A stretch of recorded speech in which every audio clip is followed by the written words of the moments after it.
This is the enforcement and compliance overview portion of the program. This is my favorite part of every program, the end of it. In any event, as you know, I'm Rich Finkel, the town attorney. Starting on my left, we have from the Long Island Builders Institute, acronym is Libby, Mr. Cliff Fenter. We have Joe Geraci from the building department, John Niewender, also from the building department, Ed Sullivan from the building department, and to the far right, Philip Weiden from the Long Island Board of Realtors. Now, the topic again is an enforcement and compliance overview, and in that regard, I am the town attorney, which renders me the town's lead prosecutor with respect to code violations. Sounds a lot worse than it actually is.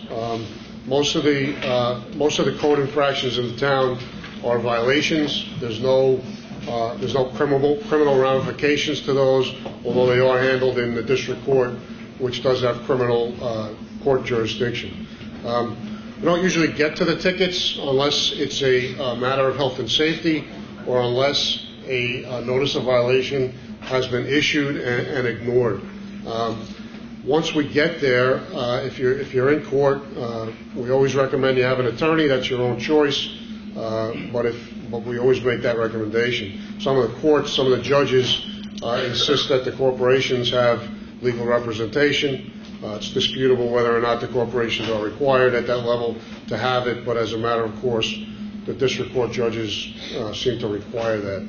The residents do not have to have those attorneys. It's probably best that you do, at least consult with one to get you through the process. When you get to court, you'll see one of 2 or 3 prosecutors that are also from my office. Those are the deputy town attorneys or assistant town attorneys. Presently, we have in court Jamie Lang from my office and Peter Gillespie. We also have, they have an in-court advisor. That is either Bob McDonald from the law firm of Collins, McDonald and Gann, or a representative of his office. And amongst the 3 of them, they handle the bulk of the prosecutions.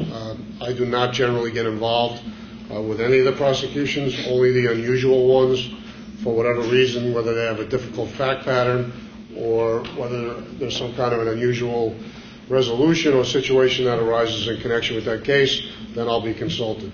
What we'll be talking about today, we have a representative of the builders, which I guess are oftentimes the subject of our enforcement, and a representative from the real estate industry. Those folks also get a ticket here and there. We're going to talk about the process insofar as it relates to rental registration requirements in the town and also public assembly. Mr. Sullivan is here to assist us with answering any questions. We're going to start now with Mr. Geraci.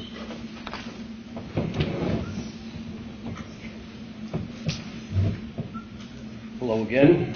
I'm Joe Geraci, a supervisor with the building department. I guess a lot of people knew I was coming back to speak, so they left.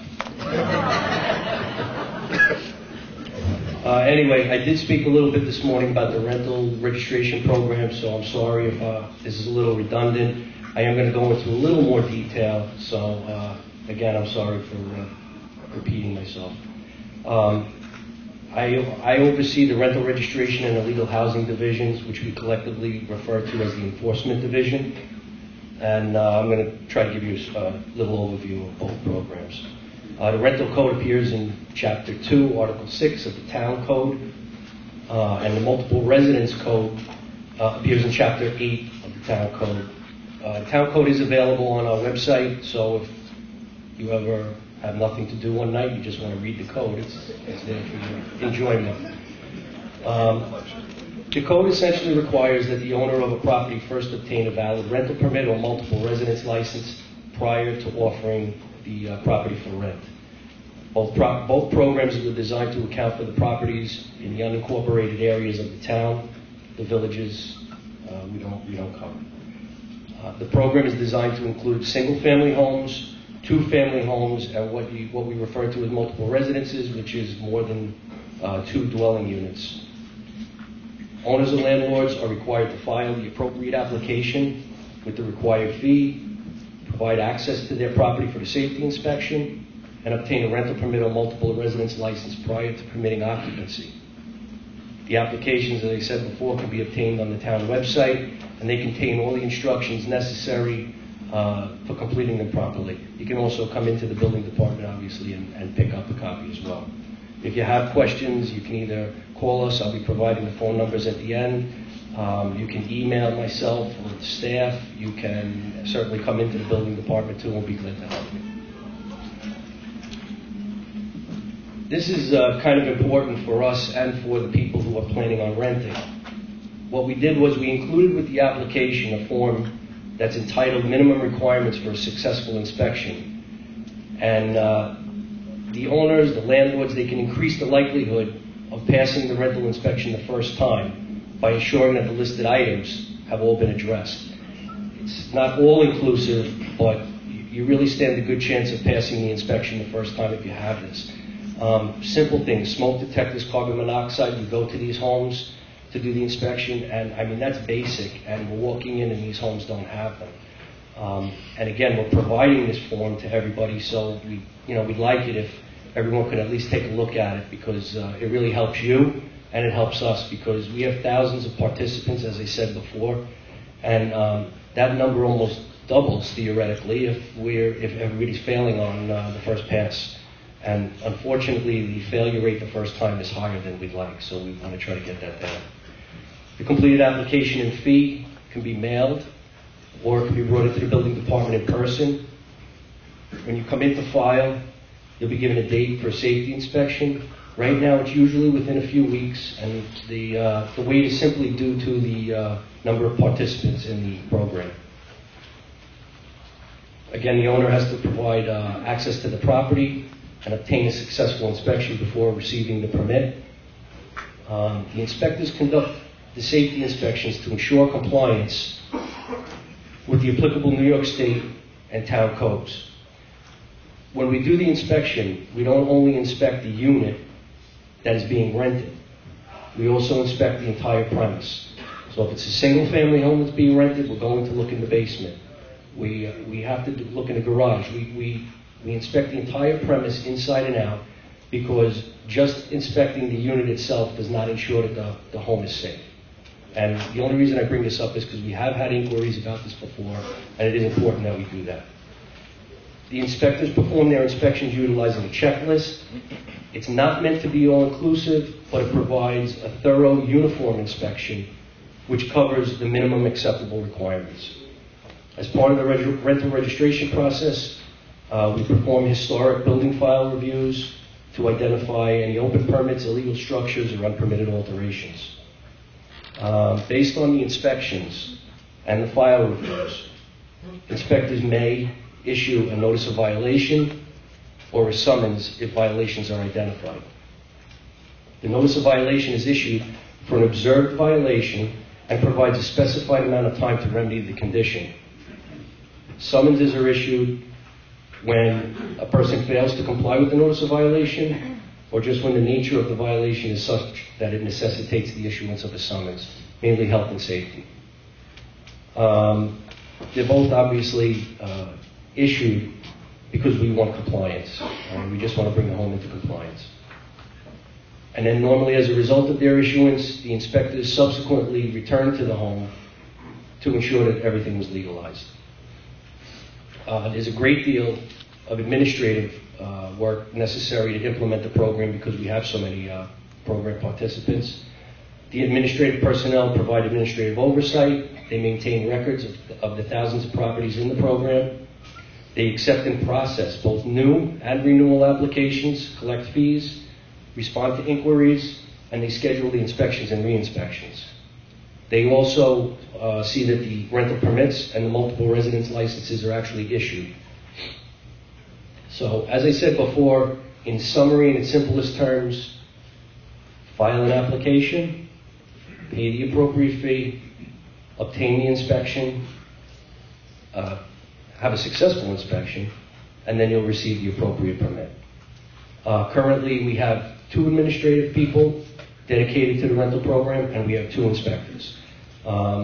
We hope to increase the number of inspectors by 1 short. The other thing I wanted to talk about, which is related to rental, is the illegal housing. I'm going to give you kind of a definition. I think we all know what it is, but I'm going to give it to you anyway. Illegal housing condition exists when a homeowner or tenant provides rental space in a home without first obtaining, when permissible, the necessary rental permit. While many homes are rented in their entirety, many residences are illegally divided into multiple living spaces, resulting in illegal use of the dwelling and a potential overcrowding situation. Illegal housing often presents life and safety issues beyond that of simply renting without a permit. Illegal housing affects residents and homeowners by negatively impacting their quality of life. It places a burden on many services provided for residents, and in some cases, negatively impacts property values. Illegal housing prevents the proper inspection of homes required to ensure a safe environment for both area residents and prospective tenants alike. The illegal housing inspector is tasked with investigating allegations of illegal housing to determine their validity and to take appropriate enforcement action when warranted. The illegal housing inspectors investigate complaints, most of which are received via the town's 311 call center. We do conduct proactive investigations as we identify situations. So we're doing both. We're responding to calls from our constituents and things that we find on our own. As part of an investigation, again, we do a historic file review to identify any open permits, illegal structures, or unpermitted alterations. And I won't go through it again, but basically, based on our findings, if we find anything illegal, we will issue notices of violation or summonses, as I said before. The good thing about the 311 call center is obviously it's great for you because you call one place and all the complaints get routed to us directly, so it makes it easier than trying to figure out who's going to get the call and getting through to us. But the other side of it is we are required, when we get those complaints, the system allows us to put all the details of the investigation in the complaint. So if you call 311 back because you want to know what the status of the investigation is, they can give you the information firsthand because they have it right in the system. So it provides a record of each illegal housing investigation as it's ongoing, at the conclusion, and it'll be there forever, basically. So it provides transparency and accountability, which is really what they were trying to do, to ensure that everything's being done properly. Suspected illegal housing can be reported to the town's call center by dialing 311 from within the town, or by dialing 516-869-6311 from anywhere. Currently, we have 3 inspectors assigned to the Illegal Housing Division.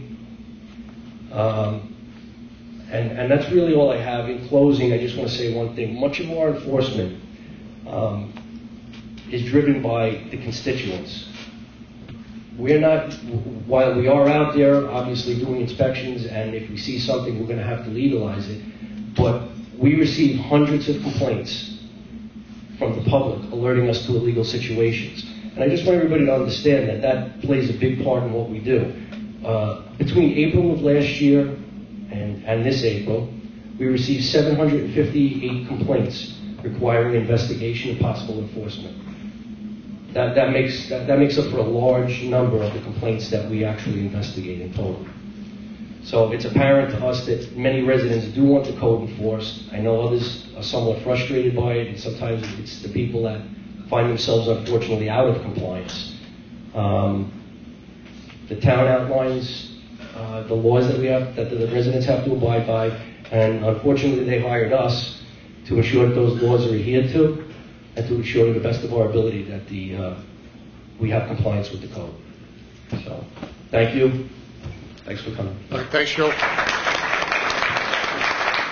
You know, some of the attorneys in the community have asked me about a decision that was recently issued by the Appellate Division 2nd Department relating to the rental registration law in the village of Hempstead. And they seem to be under the notion that as a result of that decision, our law is invalid.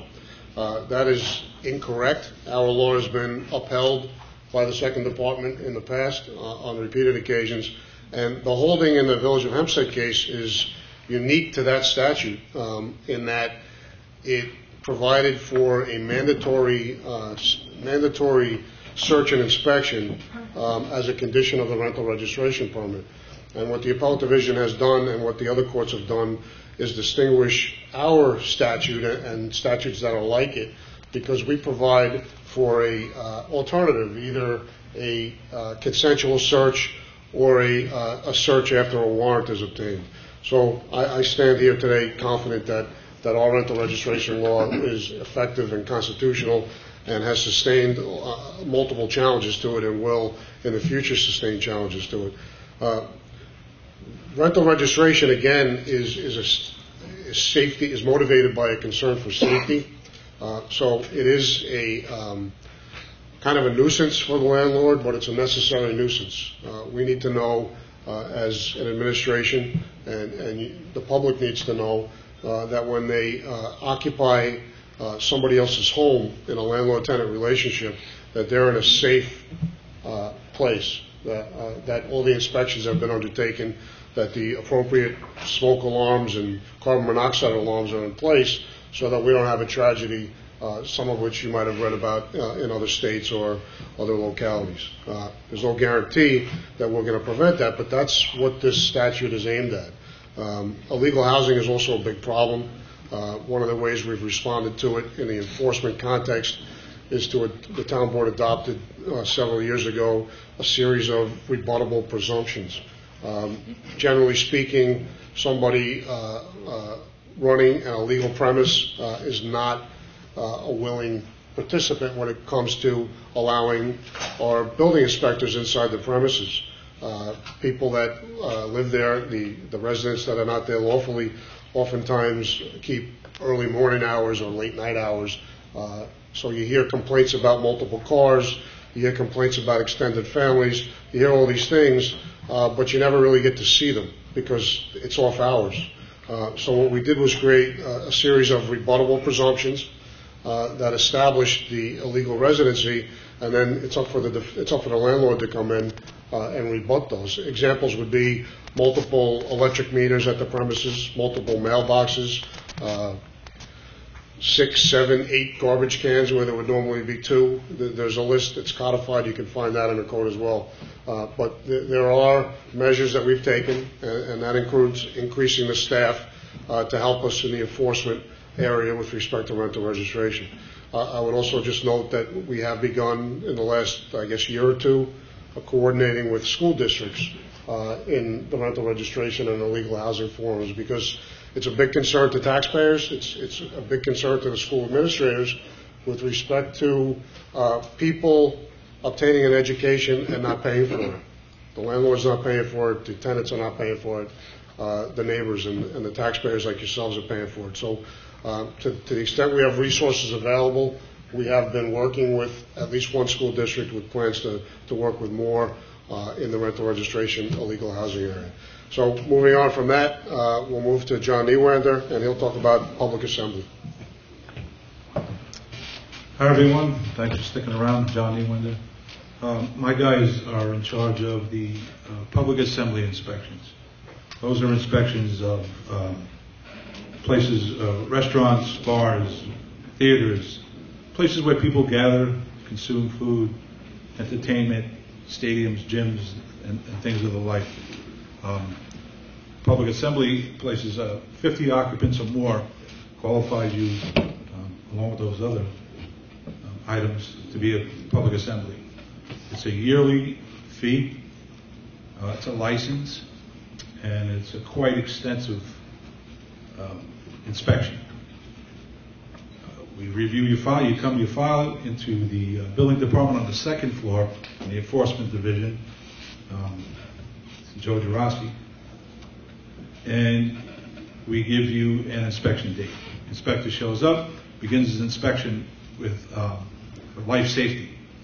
Okay, we take it very seriously when we have restaurants that overcrowded, blocked exits, poor conditions, health department conditions, housekeeping issues. So these inspections are yearly to try to keep these places clean and compliant. There are new ones popping up every day. I think the last number we had were 1,400 public assemblies and places of assembly. So we're quite busy. There's 4 inspectors doing that. The fees vary on size of occupants. 50 to 100, and then 100 to 250, and the rate goes from there. That's an annual inspection. There is enforcement, which we take seriously. We have license checks on each place. We document your occupancy posters. We document your license is properly displayed, and then all your fees have been paid.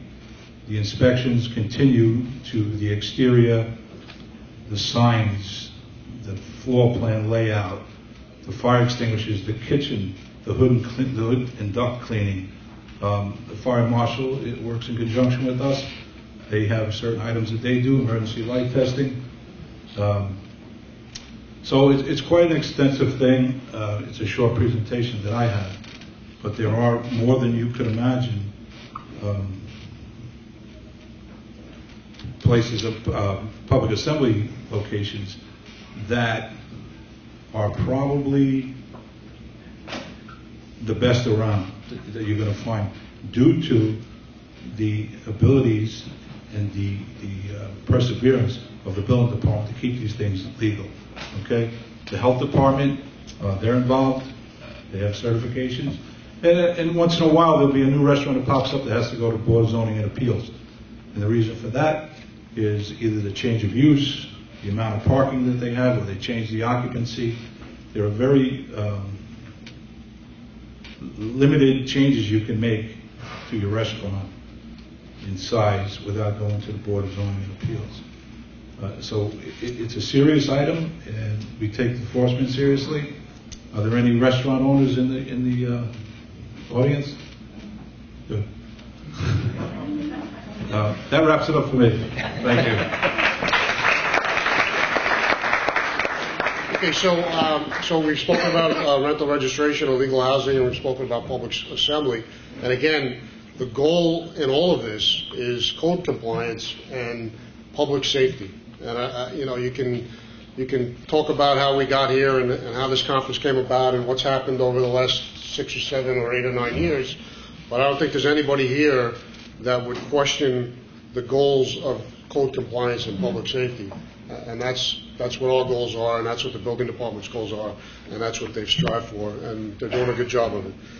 So at this point, I'd like to introduce Mr. Cliff Fenter from the Long Island Builders Institute. He's going to give the perspective, the building industry's perspective on the enforcement context. Good afternoon, everybody. I just wanted to thank the town supervisor and the town board for having this conference. And including Libby. I'm sitting here on behalf of Mitch Paley, who is the CEO of Libby. He was here earlier, just was double booked, so here I am.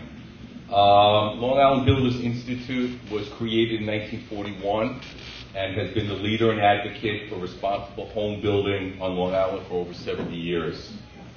We work closely with all the Long Island municipalities to foster working relationships for all of our members.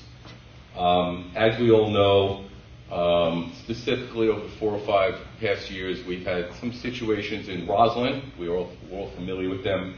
So I'm kind of here to lay out some of the scenarios that we've all been dealing with, and we'll go from there. So scenario 1 is a builder comes in, submits his plans, town reviews his plans, approves his plans.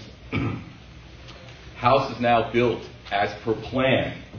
Prior to the issuance of the final C of O, town realizes they made a mistake.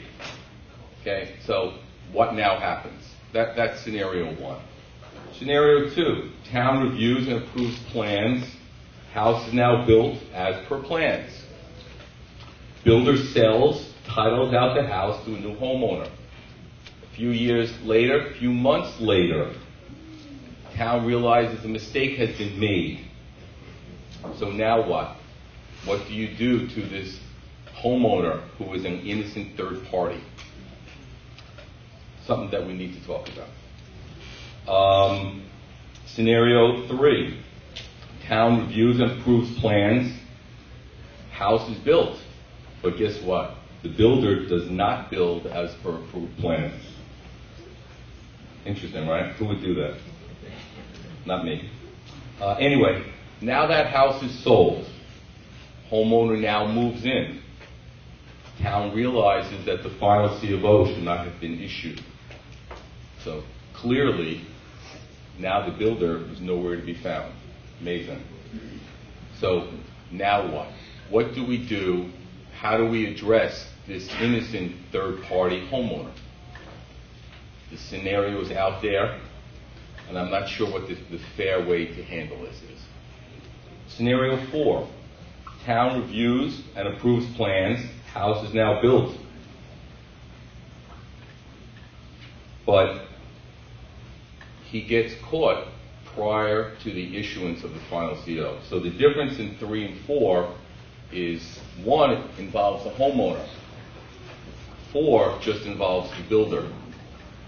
So clearly, Libby is taking the position that if you're building plans not to what was approved, and you change it, and you get caught, number 1, you need to put it back to what was approved. And then number 2, what should be the penalty? Okay? That is the discussion that we need to address. Scenario 5. Town reviews and approves plans. House is now built and completed as per approved plans. Prior to the issuance of the final C of O, town realizes that some of the information on the plans were not accurate, or the zoning calculations were wrong. Now what? Lastly, scenario 6 is similar to scenario 5, but now the homeowner's involved. So in each of the 6 scenarios, you have the builders, and then you have the homeowners that make up the different scenarios. Excuse me? Well, yeah. So, how to handle these different scenarios, okay? So we at Libby, we cannot impose penalties on everyone in the same manner for the actions of a few, nor should we absolve those that specifically and deliberately take advantage of the system. Libby looks forward to working with the town to create a set of guidelines that allow for all of these non-conforming applications to be dealt with in a cost-effective, timely, and efficient manner. Thank you.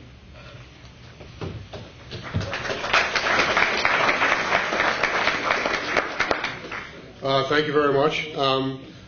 You heard a number of scenarios. There are many more scenarios that were not addressed. And one of the problems is that there's no obvious solution, okay? There's no obvious solution to helping the victim, and I use victim quote unquote, of what either a builder error, a town error, or an architect error, okay? There are situations where the purchaser is not innocent, okay? The purchaser might have been fully aware and paid for that extra 300 or 400 square foot because that's what they wanted. So they found an architect that would do that for them. And this is not about the architectural community. There are bad lawyers, there are bad architects, there are bad real estate brokers. Every profession, there are no bad real estate brokers. But They're all bad. every profession has its renegades, and it shouldn't stain the rest of the profession. But the fact is, we've encountered some of those renegades, and it's been difficult to find a solution as to how to deal with them. So we've reviewed plans that have purported to show a 45-degree angle to comply with our sky exposure plane code, where in Roslyn Country Club, for example, for every 1 foot you go up, you got to go 1 foot to the side, and that should be a 45-degree angle. And it looks that way, except when you examine the plans and the measurements, you see that it was stretched to look that way. The numbers don't work. So we had fraudulent plans before us. Okay, how do you deal with that? Somebody innocent is living in that house. They didn't know. They have a beautiful house in Roslyn Country Club. Some would argue it's not quite as beautiful. but you have a beautiful house that's in violation of the code. What do you do? Okay? So someday, I'm hopeful we're going to find a solution. Okay? It's easy to point out the problems. Everybody's been pointing out the problems. We know what the problems are. But conferences like this are an effort to find out what the solution is, to get the profession and the industry's suggestions as to how we solve these things. What is fair to the professions? What is fair to the innocent resident that bought that house? What is going to work? What is fair to the town? The town's in a strange position, and I don't know if I agree with it or not, but the state of the law says the town can make a mistake and not be accountable for it. The law says there's no estoppel against the municipality for a mistake in the plan review process. I don't know if that's fair, but that's what the law says. So, faced with that law, you have to rely on the profession. You get a professional architect, he puts his seal on that thing, it's got to be good. Everybody's got to hope it's good. Okay? So, for a period of time, it wasn't. For a period of time, the permits started coming in, the applications came in, the plans came in, and those plans were scrutinized like nothing you've ever seen before. Okay? And hopefully the day when that information is incorrect is gone. Hopefully the day that that information was deliberately incorrect is never seen again. Okay? But that's probably naive to think that, because there's always going to be that renegade. And with respect to compliance with the code, for every 2 people that think we're too tough, there's 2 or 3 that think we're not tough enough. So again, this conference is about finding a balance, about doing our job as an administration, and about serving our constituents' needs against the counterbalance of the negative effects that these oversized houses have on the community. So I think we're a long way from where we started. We're making inroads, but we're still looking for the solution to some of the scenarios that Libby's representative raised. There's no easy answers. I think Libby would agree that there's no easy answers. I didn't hear any, but we'll work towards achieving them. And with that, I'm going to bring you Philip Weiden from the Long Island Board of Realtors.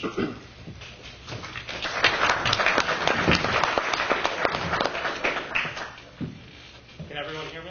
Maybe not yet. Now you can hear me. Okay. We had that 2-second delay that's been going on. I want to talk about a little bit about the LIBOR. We represent real estate agents, brokers. We have about a little over 19,000 members in Nassau. We cover Suffolk, and we cover all of Queens. All in all, I work with I'm the legislative liaison. I work with all the local legislators. So we have about 150 to 200 lawmakers alone that we deal with, and that's not including the state or Congress. So we have, you've heard of 93 village governments across Long Island. There's various codes that we have. Some say similar things, some say different things.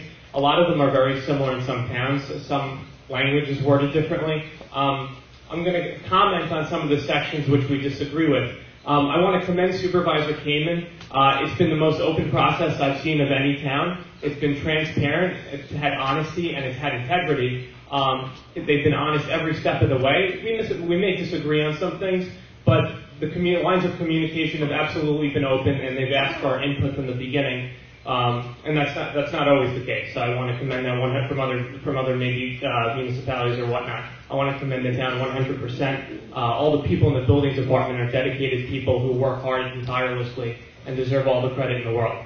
Specifically also, I want to thank Joe Geraci, who brought the rental registration to the fore and told us about it and brought this up and gave us everything we needed, anything I asked for. He was always there 100%. The members of the Long Island Board of Realtors oppose certain portions of Town Codes 2-116, 2-117, and 2-118, which are not necessarily legally sound nor in the interest of residents and the realtors who provide services to them. LIBOR supports town efforts to curb illegal accessory apartments, which pose a hazard to the safety and well-being of residents. However, these town codes as written do not serve to remedy this issue. Realtors are governed by the real property law administered by the New York Department of State. The language in the current town code attempts to assume the regulation of realtors in place of the Department of State and potentially exposes the realtors to conflicting legal responsibilities and differing regulations depending on which municipality you're in. The town has specific definitions for a dwelling unit, a rental dwelling unit. The codes can contain confusing language which would require a property to have a rental permit even if it had no rental dwelling unit in it. This can negatively affect residents and their out-of-pocket costs during an economic time in which families are stressed with adverse mortgages and job losses. Due to some of the confusing language in the code, the realtor is required to make the determination if any living space within a home constitutes a rentable unit, whether it's rented or not. The realtor can't reliably know how the owner's space is being used and by whom, whether it be family or friends, even if rent is being paid. Legitimate landlords, sellers, and realtors all suffer when town codes and their efforts to do good wind up having negative effects on citizens and related businesses, which depend upon a vibrant, open, and accessible market. We look forward to working with the building department and town leadership to rectify and clarify the elements of the code which are differing and that sort of thing, and to residents and the over 1,000 realtors who live, work, and participate in the town of North Hempstead. From the government side, I completely understand. I've worked at the state, the federal, and the county level, so the realtors do face regulations. All levels of government mean well. Sometimes there's conflicting on which regulations cover which industry. Realtors are also subject to Article 12A, which is the real property law of the state of New York, which realtors have to abide by also at the state level. Department of State is responsible for regulating a lot of their realtors for licensing and that sort of thing. So if you do Section 8, things like that, you're responsible for regulations sometimes through DSS from Nassau County, and so they have to abide by that. Also, in some other towns, we've had the problem, this has been mentioned, less of an issue necessarily in this town and more of an issue in Suffolk, where they have to go through various permits and various differing codes to make sure apartment is up to date, whereas the Department of State regulations might be different than the town regulations or the county regulations. That's where we sit from our end on this issue. It's been a tough market. It is improving, which is good. And if you have any questions, you can always contact us. Our website for our company where we list all this stuff is lirealtor.com or mlsli.com if you want to find out stats or what the selling prices are in your town and whatnot. You can always call me, whether you're government officials or anything. I can't guarantee you we'll always get the answer we each agree with, but my door is always open, and we look forward to working with the supervisor and the town staff as we move forward. And things are going very incredibly well. Thank you.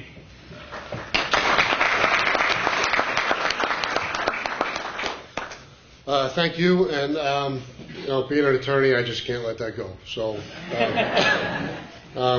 again, what we ask of real estate brokers is simply that they verify that a property that they're going to list as a rental is in fact a legal rental, and all that requires from the town's perspective is an inquiry of the landlord. Please show me your rental registration certificate, and upon production of that certificate, when that listing is placed in the newspaper or wherever it's listed, it include the rental registration permit number. That is what we ask for.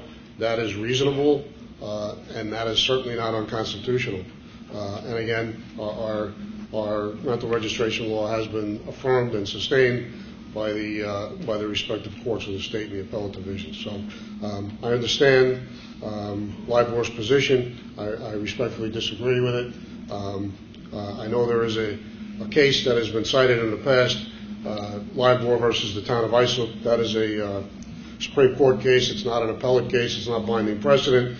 And in any event, the town of Islip case involved placing responsibility on the real estate industry for knowledge, imputing knowledge to them of technical building and safety concerns and building code compliance, much different than what we're asking here, which is simply to verify whether or not it's a legal rental or not. So we're happy and comfortable with the way it is, and until it's challenged, we certainly welcome comments on it, and we'll certainly consider those comments, but as of now, we take the position that is a valid and effective ordinance.